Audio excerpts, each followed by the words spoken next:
Hello. Welcome again to another version of Pet Talks. I found this in my room again with the Mardi Gras beads last time.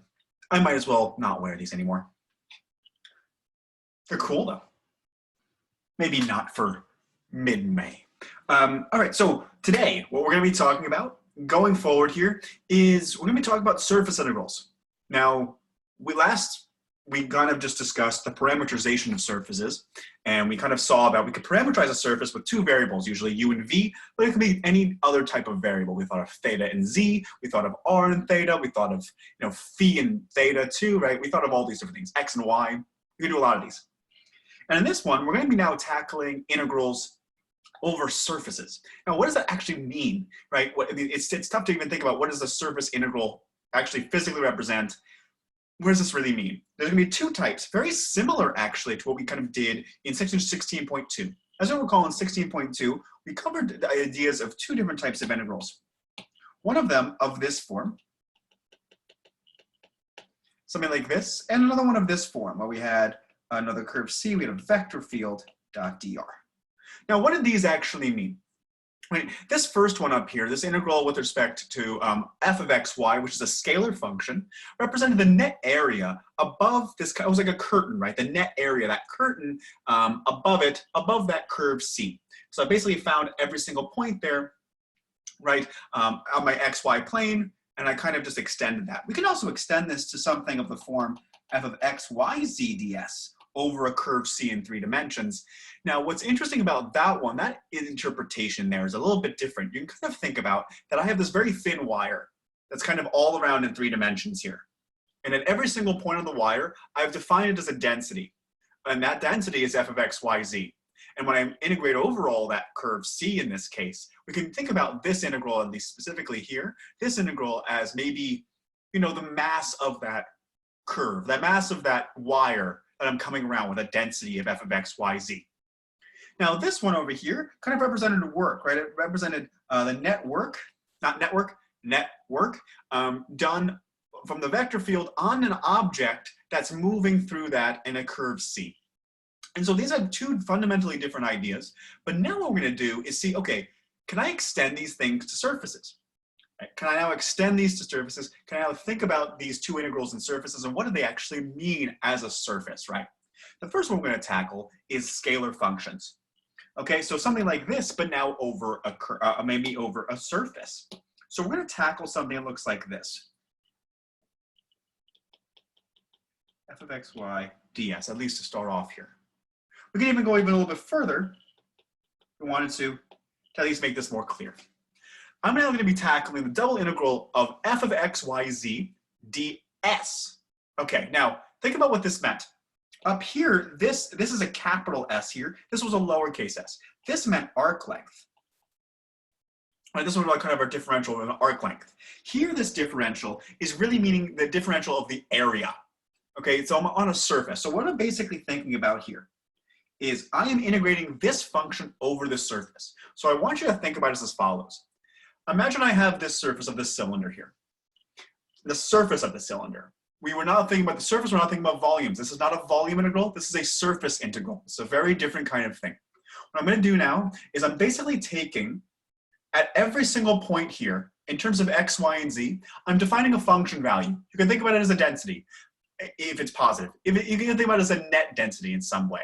But just think about that I'm taking every single point on this entire surface and defining a value in terms of f of x, y, z. And what I'm going to do is I'm going to integrate over that entire surface. If it's all positive, that means it's the mass of the object. Maybe you can think of it as net mass if it's also negative or positive. And so that's basically what I'm doing. That's my goal here. That you kind of think about this as a net mass in some way. F of x, y, z is just a density that I'm placing. I'm just evaluate every single one of these points. There's many different interpretations of this. It's very tough for me to give it an interpretation because it's highly dependent on the application.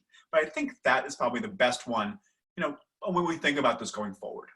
So I guess what I'm basically saying is, how do I evaluate something like this, right? Well, how do we evaluate something over here? Right? What did we do?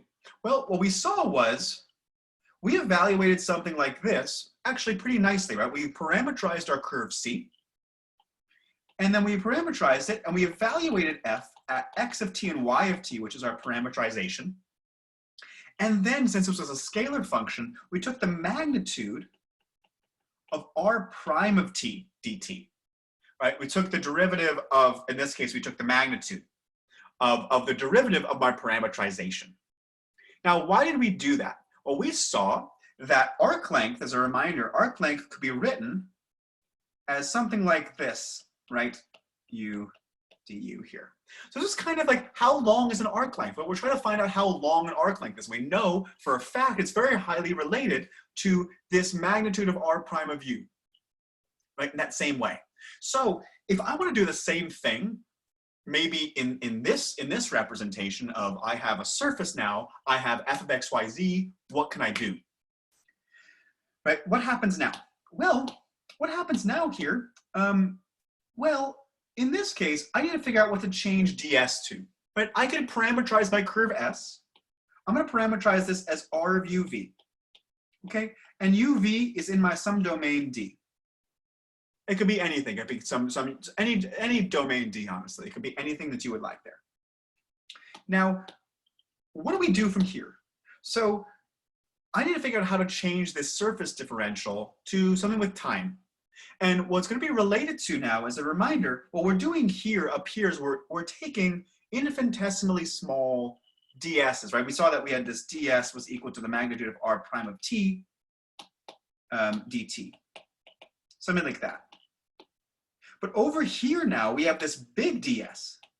Now, how are we going to change that? Well, I need some magnitude change, right? What does an area mean in terms of a surface? Well, as you recall, last time what we did was we saw that the normal vector to my surface was RU cross RV. And we even found out from there that to find an area, just an area of something like S, if I could spell area correctly, it's not too hard of a word, Nick. We saw that this was something like the magnitude of RU cross RV, dA. Right, so what do we do there? We found that the magnitude of RU cross RV, as a reminder, that's an area thing, right, between A and B, right? We found that that was the area in this case. That was the area of a parallelogram formed by two vectors, was the cross product, the magnitude of the cross product, which is also the normal vector. Not the magnitude of it, but the vector itself is that normal vector. So what we do then is when I want to transform this to an area, if I'm changing this to now U and V instead, we probably should have something like this. And it's true. And that's what we kind of do. So in order to exchange this ds, we exchange it with the magnitude of RU cross RV dA.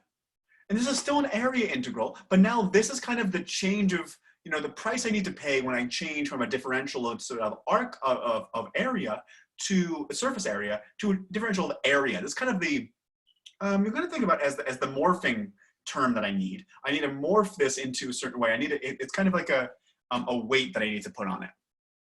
And so what we can do then is I parameterize this. This integral now can become the double integral over my domain D. What I then do again, we're going to do some problems, don't worry. I replace everything inside the x, the y, and the z of this function with r of uv, my parameterization in terms of u and v. And again here, we have a scalar function. So I can't multiply, I can't take a dot product. That's why it wouldn't really make sense to just leave RU cross RV. I need to take actually the magnitude of RU cross RV. And that's what I do here. And this is kind of my parameterization that I use. What I do is I parameterize my curve, my surface, sorry. I'm saying curve too much. I parameterize my surface in terms of U and V, as I do RUV. Then what I do is I calculate RU cross RV. I have to calculate RU, which is the derivative of each one of the components. Take the cross product there, and then I take the magnitude of that, which is my area of a certain, just an infinitesimal area on my surface here. And then from there I do f of r of uv multiplied by ru cross the magnitude of ru cross rv, and integrate over the domain of uv, which is now just a double integral that we have solved before in chapter 15 and earlier this chapter. maybe even with Green's theorem. So now what I'm going to do here is I'm going to show you kind of the steps by doing a problem together here. And this is the same problem process we would do every single time with one of these problems. And you'll see parallels to exactly the things that we did up here. So let's take a problem out of my book over here that I have. It's actually one of the practice problems that I've given out. But you know, it's one I found from a textbook. I'm pretty sure I found it from Stewart or some other one. I'm going to take the double integral over my surface S of y squared z squared ds. I probably should make this a ds. I'm going to make this a little bit bigger than usual, just so we can differentiate. Where s is part of the cone, y equals the square root of x squared plus z squared, where y is between 0 and 5. Okay, so let's kind of draw this out at least. Let's give ourselves at least some aspect of kind of what are we doing here. I think it's always a really important thing to do. We know what a cone looks like, but you know, it's in a different direction now. Because it's in this different direction here, it's going to be y equals the square root of x squared plus z squared. So it's going to be opening up in the y direction, and we're going from 0 to 5. So we know it starts here, and we're going to be going just in this direction right here, and kind of coming around, kind of like this. And this at 5. And so all we care about is the surface of this. And so what again I'm doing here, what is this saying? This is saying at every single point on this entire surface, I am defining a weight of y squared times z squared at every single point here. Some weight, in this case, it's actually going to be a density because this will always be positive, right? Y squared plus times z squared will always be a positive value. And so what this tells me is that the density at every single one of the points on this cone, and we're going to integrate over it to find the mass of this cone, of this shell of a cone, if you will, here in some capacity. It's not a perfect representation, but it's the best representation that you can kind of, at least for me, that kind of makes it a little bit happier. So our first goal always here, and this is a really important thing that we always need to do. The first step, as is with this, and as is with every single one of these problems, as you've been seeing here, first step is to parameterize your surface. Parameterize R of UV. Okay, and make sure you get your domain. You have to make sure that you get your domain correctly. Now, there's many different ways you could parameterize the surface, but there's going to be usually a better way when we integrate it. Sometimes it won't matter, but it's going to be important for you to understand the different possibilities of integrating. For instance, you might say to yourself here, well, I do have a function of y equals x and z. So a really basic representation could be, you could say R of x and z, right? I give you the x coordinate, I give you the y coordinate, I give you the z coordinate, you give me the y coordinate. X squared plus z squared. And then I have over here, I would have z. This is not too bad a representation. But then what I have to do is I have to come up with an x and z representation here. Is that easy? Well, what is the domain of x and z? Well, what I have to do then is I would project onto the xz plane. If I project this surface onto the xz plane, I hope you'd agree if I project this onto the xz plane here, I would get a circle. And that circle would be when this is at 5. And so the radius of this circle would actually be 5, right? And the reason why is that, right, if I plug in 5 here at y, I would square both sides, so we get x squared plus z squared is equal to 25. And so this would be a radius of 5. And it would be that entire circle, right? So if I'm going to do that, it would be kind of tough for me to describe this with x and z, because I would have to use like the negative, negative square root of 25 minus x squared, square root of 25 minus x squared, and all that. So this might not be the best representation, because I know a very nice representation might be in terms of r and theta. Right? I think maybe I could do that. So maybe letting x be equal to r cosine of theta, and z being equal to r sine theta. That might not be a bad idea. And then you can do this. But you just need 2 different variables that kind of make sense here. So if I let x be equal to r cosine of theta and z here be equal to r sine of theta, it actually does not matter which one you do. The thing is, the reason why I'm seeing this is I see an x squared plus z squared, right? So if I'm able to do that, and I have a domain here, I know my xz domain, which is going to be a circular domain, it might be very beneficial for me to go in this route. And so I note here that if I then take x squared plus z squared, I hope you agree I would just get r squared. But then I take the square root of it all, because that's what this does, right? And so this becomes an r, and this is my y. So what this tells me then is another representation I could have would be something like r of x and, sorry, not of r of, it would be in terms of r and theta in this case, which you can absolutely do. Again, you can use any variables you would like. X here would be r cosine of theta. Y would be r. And this would be r sine of theta. And now what is my domain, right? What would be my domain? Well, the domain here is really, really simple. It's r from 0 to 5 and theta from 0 to 2 pi.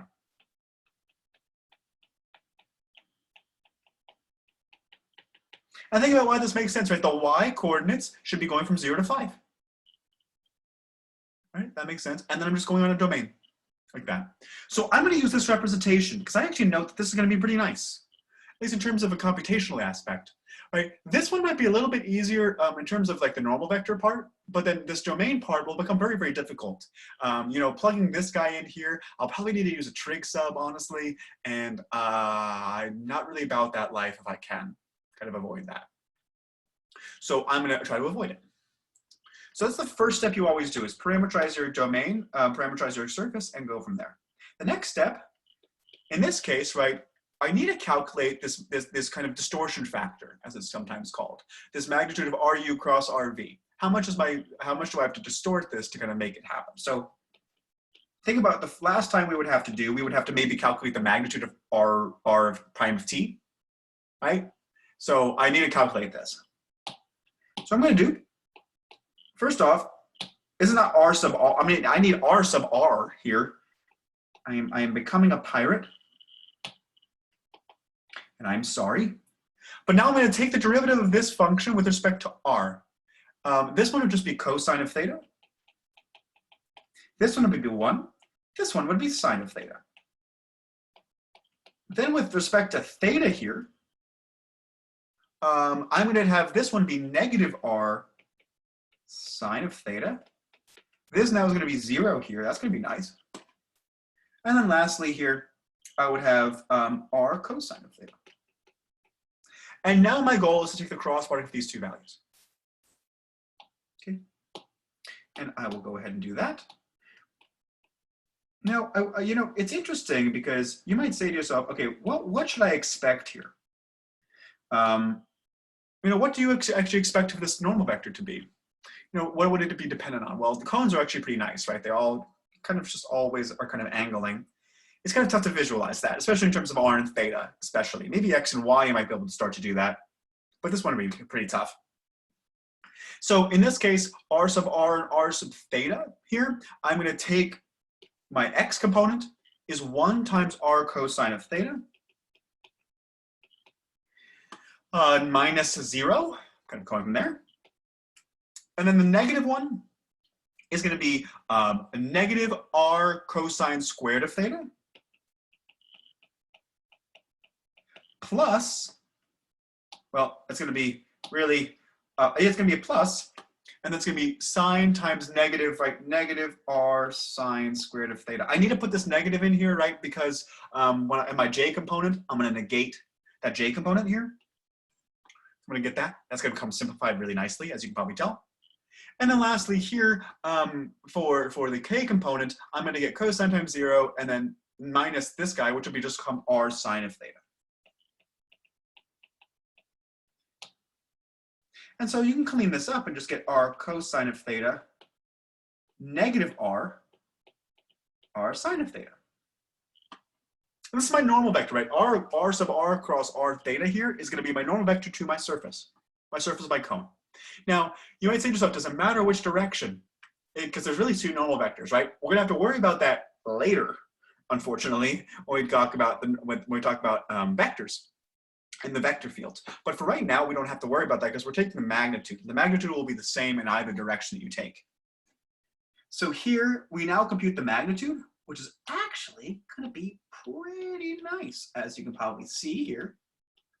The magnitude of this will just become r squared cosine squared theta plus r squared sine squared theta. Yep, something like that. This right here, this guy and this guy would kind of cancel each other, and this would just become an r squared. So I'm just gonna be left with 2r squared under the square root. So how about r times the square root of 2? Cool. So that's kind of what I do. And now the next thing I really need to do is to evaluate the function in terms of my parameterization variables.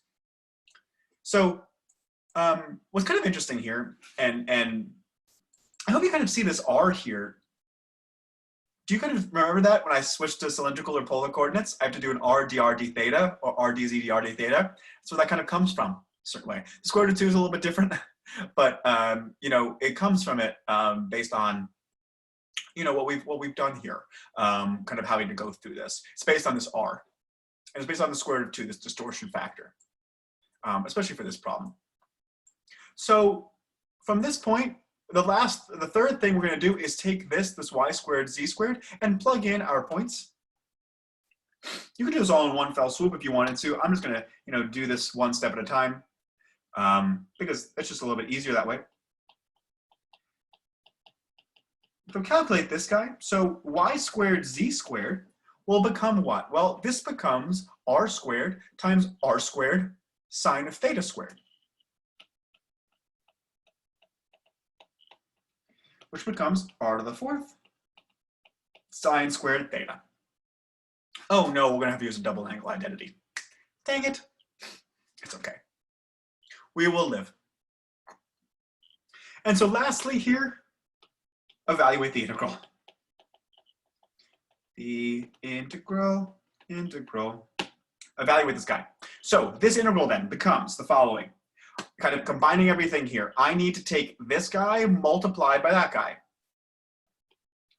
The integral of y squared z squared ds, kind of the weight of this cone, is equal to the integral from 0 to 5 and 0 to 2 pi of r to the 4th sine squared of theta multiplied by the square root of 2 times r dr d theta. And now I go for it. And now I just integrate this guy. Now this integral is not too bad at this point.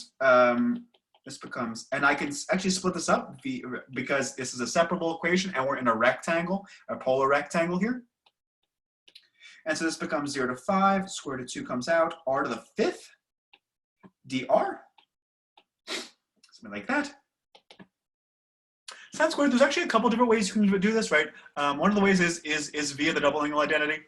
The other way is to note that this is actually 2 sine of theta cosine theta. Right, you do also have that relationship too, if you wanted to go about that way. I'm gonna choose to go the 2 cosine of theta sine theta route. Just my opinion here. Yeah, no, you know what? I'm gonna go the other way. I'm sorry, I'm gonna go the other way at least at this point. So the double angle identity here would become a 1. I'm gonna put a 1/2 outside. It'll be 1 minus cosine of 2 theta d theta here. And this one right here is not too bad to evaluate. This becomes r to the 6th over 6 between 0 and 5. I don't know what 5 to the 6th is, but it's some fun number, which I do not know at the top of my head. 3025, there's one more after that. I don't know that off the top of my head. That's okay. Integrating this guy now, 1/2. This will become a theta minus a 1/2 of well, it's going from, so it would become a sine of 2 theta, evaluated between 0 and 2 pi. And this one here would then become a square root of 2, 5 to the 6th over 6. I'm going to leave that there kind of as is. Interesting thing here, this entire thing would go away.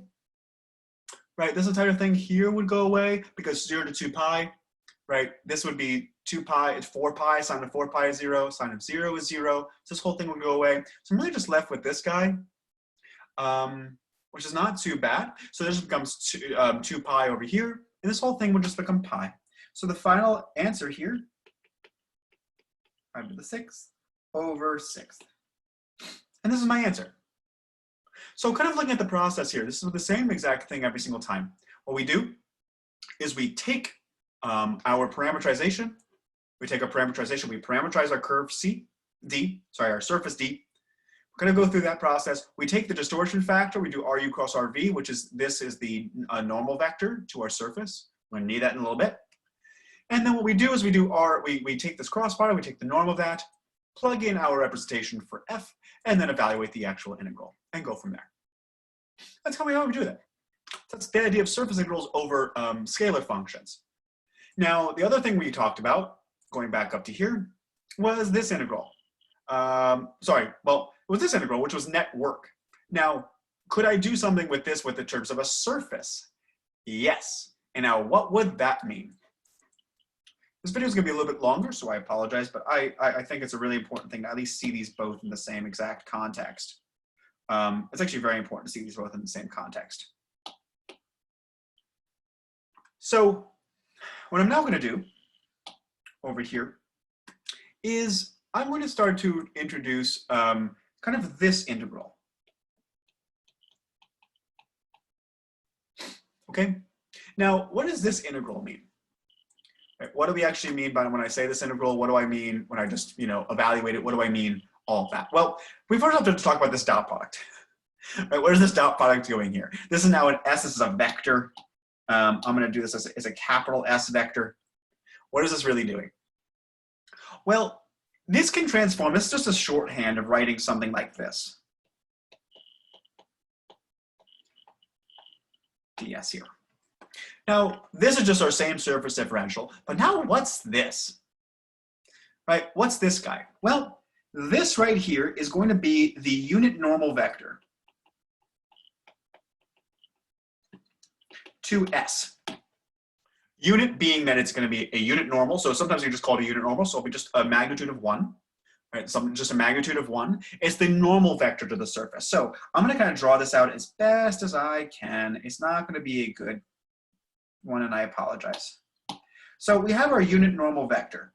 Now, the important thing to realize here is that this has an orientation. Okay, sometimes it might be oriented upwards, sometimes it might be oriented downwards. So orientation matters here, and the reason what I'm saying here is this surface is oriented. So what does that actually mean? If I take a normal vector, I hope you'd agree, I can either have a normal vector like this, or a normal vector like this. They're both normal vectors, but they're both going on the opposite sides here. And so there's two different ways that we can kind of think about this. An oriented surface gives us an actual direction, okay? It gives us an actual direction of thinking about where the surface is going and where we think about it going here. So for the time being, I'm gonna let this, oh no, I did not mean to do that, sorry. I'm gonna let we're gonna have just the top one, kind of thinking about that. But well, in the problem, it will definitely highly depend on the surface, right? And kind of what the problem's actually saying. Am I positively oriented? Am I upwardly oriented? Am I downward oriented? It's gonna be very important to talk about that. And we'll kind of explain why.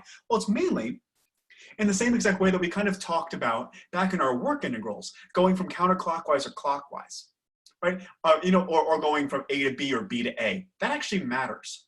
And the way to kind of switch that around, if you want to switch everything, you put a negation in front, right? Because if I flip the normal vectors going the exact opposite direction, you'd put a negative out in front. So it's not too big of a deal, but it's a pretty important deal just thinking about what this term actually means. What this is saying is I now have this vector field, F, that's kind of flowing through this. Okay, I'm going to just have this vector field like this. Imagine this is water, okay? Imagine I have the surface here and I'm shoving water through it as fast as I can in a certain direction, some certain vector field here that's kind of going like that. My goal is to figure out how much water is going in and how much water is going out. Okay, is water flowing through it? Is water flowing against it? What's happening here? And what's going to happen is if I take the vector field F at this point, and I then, if let's say it's going with the same direction as the normal vector, it's going to be an acute angle. I hope you'd agree, which means that this dot product will be positive. And so what's going to happen here is this is kind of saying how much water is going through my surface in the orientation's direction. And so if this integral here is positive, that means more water is going through the surface in the oriented direction that I would like. If it's negative, that means that more fluid is going in the opposite direction of my orientation here. Okay, so for instance, if I said my orientation was in this direction, kind of pointing out in this way, and I put water going in this way here, it would be negative of a flux, we're going to call this. So this integral is actually called a flux integral. If it's positive, fluid is flowing out the direction of my surface. If it's negative, fluid is moving in the direction into my surface in the opposite direction here.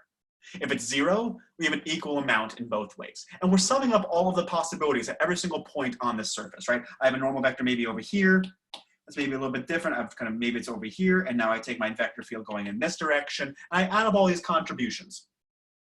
Now, in order to do this, in order to solve one of these integrals, this flux integral, right, how do I go about doing this? Well, it's not unlike how we do this guy. And how do we do that guy? Right? How do we actually evaluate this, right? We have parameterized our curve C in terms of R of t. We plug in our representation for F and for R of t. We plug that into F. And then we take the dot product with the derivative. Right? That's kind of what we're doing here. As a reminder, also here, this actually can be rewritten as the vector field times the data with the tangent vector. So my representation for the tangent vector is just the derivative in that same exact way. So, you know, it's a really important thing to realize why we get these, right? The reason why that these two integrals are so similar is that, I mean, they're very, very similar. They're in the same flavor. Right? I have a vector field. I'm dotting it with some form of a vector related to the surface / curve that I'm integrating over. And this one gives me the amount of work because I'm going in the direction of my curve. In this case, it's giving me the amount of fluid going through a surface because it's the normal vector. So it's kind of, it's not tangential to my surface, it's normal. I'm trying to just figure out that difference. And that geometric difference is a really important factor. So how do I go about doing this? Well, what is the normal vector to my surface? We know it from the past. It's RU cross RV. How do I exchange this ds? I know how to do that. This ds here is just going to be, right, this magnitude of RU cross RV, dA. And as a reminder, we need this to be a unit normal vector. So we need to do RU cross RV divided by the magnitude of that vector, so that's in the direction of it. And so if we do that, let's kind of write this out. Kind of what happens here. I'm now integrating on my domain D, which is my parameterization domain. I plug in my parameterization for R of UV. I then take the dot product here with my normal vector, my unit normal vector. It's important to remember that. My unit normal vector is RU cross RV divided by the magnitude of that vector. And then to exchange this ds here, I then plug in the magnitude of RU cross RV dA. And that's what I did. That's what I did down here. And that's what I had to do down here. Right, to exchange this, I exchanged this for my dA. So I kind of did that. And so we see here that these kind of things cancel, which is really nice, in the same exact way that these guys cancel. And over here, we would have this unit tangent vector, so we had to do a magnitude of r prime of t. And in this exact same way, when we did this, those integrations kind of canceled out. Those manipulations kind of canceled out. And so your final representation of this is R of UV, R of UV, dot product with RU cross RV dA. And this is how you integrate this guy. In order to find the amount of flux going through the surface or an oriented surface, what we have to do is we have to take the dot product between the normal vector and the vector field, both in terms of my parameterizations. So how do we go about doing this? The same exact process. So let's go through that same exact process again, and let me show you how do we do a problem like this. I'm going to zoom out just so we can kind of keep this into play, and we're going to kind of do one last problem. This is the last problem we'll do in this video. This video is already taking very long, and I apologize for that. I think it's really important, at least, that we, gain some perspectives here, just in general. So let's take this vector field, f of x, y, z, is equal to, let's do that one. We already have this kind of in mind, which is kind of cool. Negative x, negative y, z to the third. And I'm going to have my surface S is going to be part of the cone, again here. You know what I'll do? I'm going to shift this around a little bit. I'm going to change this so I at least can do something a little bit different. So I'm going to do this. Z equals 4 minus x squared minus y squared is my surface. And we're going to say that I'm between z is equal to 1 and z is equal to 2. And this is my surface that I'm worried about. Okay, and I'm trying to find, I probably should tell you, I'm trying to find this double integral here. We're trying to find the amount of flux going through. And what we're saying here specifically, it has upward orientation. If you are not given an orientation, this is important, if you're not given an orientation, you can pick whichever orientation you would like. You're supposed to be clear of which orientation you're taking at that point. Sometimes you might just not be given an orientation, and that's okay, honestly. If you get a negative answer or a positive answer, it's easily flipped. And the reason why, right, if I flip these, right, if I flip the exact opposite direction, I want to do RV cross RU instead, something like that, I would just put a negative out in front, and that's why it just becomes negated. In the same exact way that we get the work, right? The work was just change that. So again here, we have this paraboloid kind of coming down. And in an interesting way, this is 4. We have like a 2 here. This is that z equal to 2. And then we have like a z at equal to 1 here. And we're trying to find, I give you this little sliver around here. And I am trying to find the amount of flux through that little sliver here. And that's kind of my goal. I have this vector field, this negative x, negative y, z to the third kind of aspect. And now I want to try to be able to evaluate this. Now, well, I have a couple different ways to parameterize this, right? My first goal is to always parameterize my curves, my surface. One way you might be able to think about it immediately is go, oh, well, that's handy. I could just tell you, okay, well, I have R of x and y. Right? I could do that because I have this in terms of x and y here. And you go, x, y, 4 minus x squared minus y squared. But then you might say to yourself, okay, well, if I do that, my 4's and y's are the exact same, and this is terrifying. Wow, that's better. So in terms of this now, I have x and y, but what would I do, right? I would project onto the xy plane, right? If I project onto the xy plane, I hope I'll get these concentric circles, right? And it's actually like this. And now I hope you would agree that would look so much better with polar coordinates and evaluating that with polar coordinates. And it absolutely is. It will be 100 million times easier with polar coordinates. So we're going to go ahead and do that instead. Because in this case, it'll be very tough to describe as x and y, right? So we probably should not use this. You know, it's always a good thing to check if x and y is. If it's a rectangular domain, have at it, right? This is probably the best one to use. So I'm going to use r and theta instead.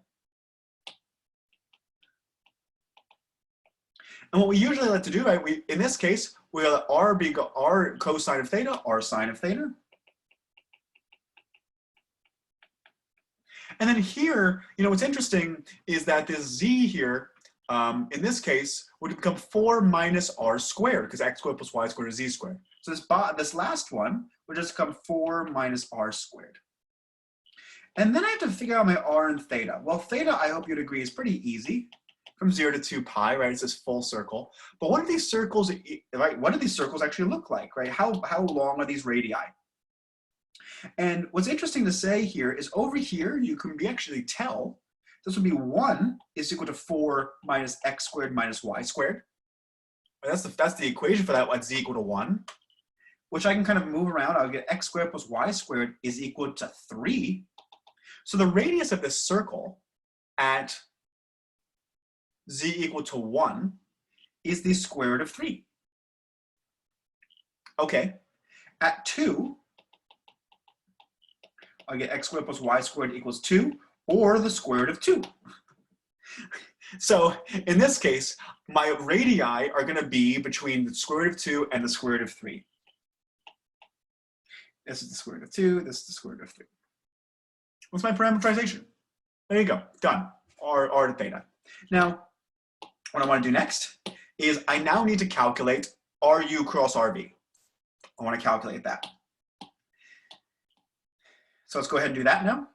We want to calculate the normal vector. And now this is going to be really important because at the end here, we're going to have to actually figure out, did I parameterize this right? Because I want this to be upwards. I want an upwards orientation here. If not, we could just flip everything and make it negative. It's totally okay. It really is. I can just put a negative out in front of my integral. It really is not a bad thing. We just always need to be conscious about it. And so if I integrate, my cross product is going to be I, j, k. The derivative of this function, these functions with respect to r, is going to be cosine theta, sine theta, negative 2r.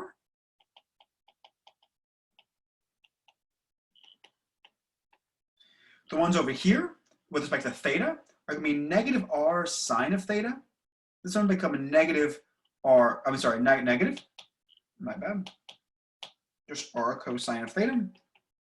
And this one over here is not dependent on theta at all, which is 0. That's all good and well. So let's calculate the cross product here. The I component is going to be, sine of theta times 0, which is not anything, which is negative 2r times r cosine of theta we have here. So this would be a negative negative, so it would be positive. So you get 2r squared cosine of theta. The j component would be a negative 0.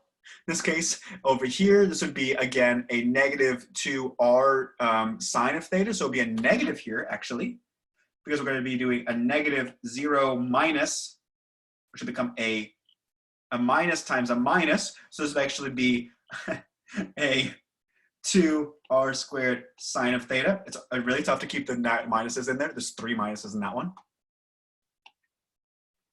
Lastly here, this becomes r cosine squared plus r sine squared. So this becomes just an r. It's kind of nice. Now, I can just write this out maybe more formally as 2 cosine theta, 2r sine theta, and r. Now, I just want to point out something very quickly here. Is this an upwards orientation, yes or no? You need to just check if it's an upwards orientation. That means that z has to be positive, right? I want to be pointing upwards. In this case, it's just this r, right? It's just an r. So because of that, I am pointing upwards, and this is in fact an upwards orientation. So we do have an upwards orientation here. Cool. And so lastly here, before I start to integrate, I want to evaluate f in terms of my parameterization, r cosine theta, r sine theta, and 4 minus r squared. So let's go ahead and do that. I want now here, I need to exchange this. So f at x, I want to know f at r theta here. Well, my x coordinate is r cosine theta, so it becomes negative r cosine of theta. My y here is r sine theta, so it becomes negative r sine theta. And the z component is not just z.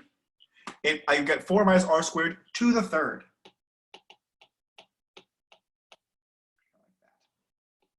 Okay.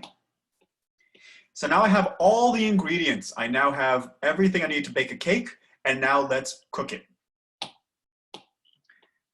The integral of f dot ds is going to be integrating over my domain here from 0 to 2 pi and square root of 2 to square root of 3.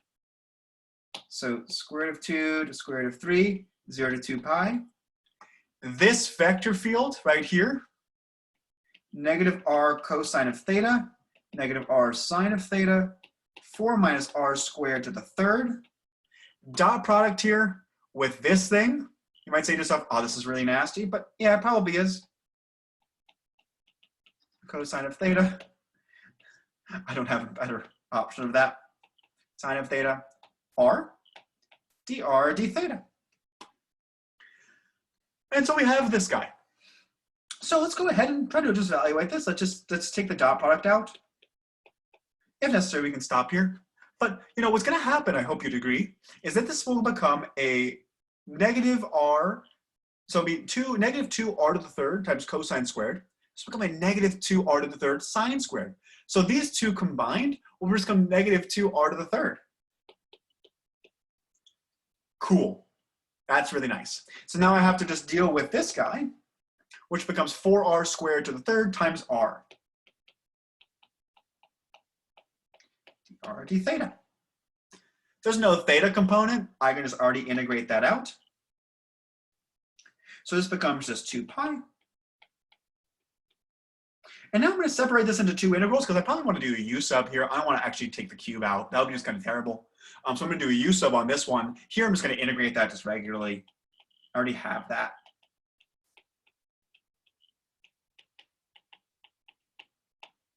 dr.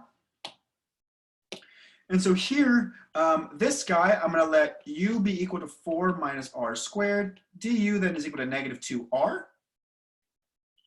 So what's going to happen is this will become still 2 pi. This integral right here is not too bad. This negative r to the third between the square root of 2 and the square root of 3. I'm going to have a minus 1/2 outside my integral, which will become u to the third du. This thing now becomes negative root 3 to the third minus root 2 to the third. Each one of these would individually become, I mean, we could probably see this will become 3 to the 3 halves, and then 2 to the 3 halves. Something like that. Yeah. Which actually comes out pretty nicely. So you can actually rewrite these then. If you want to just do this out, S3 root 3 minus 2 root 2. I want to just be as nice as possible. I'm spending too much time on this here. Minus 1/2, and then I'm going to do a 1/4. I'm going to do a 4 minus r squared to the fourth between square root of 2 and the square root of 3. So this guy becomes 2 root 2 minus 3 root 3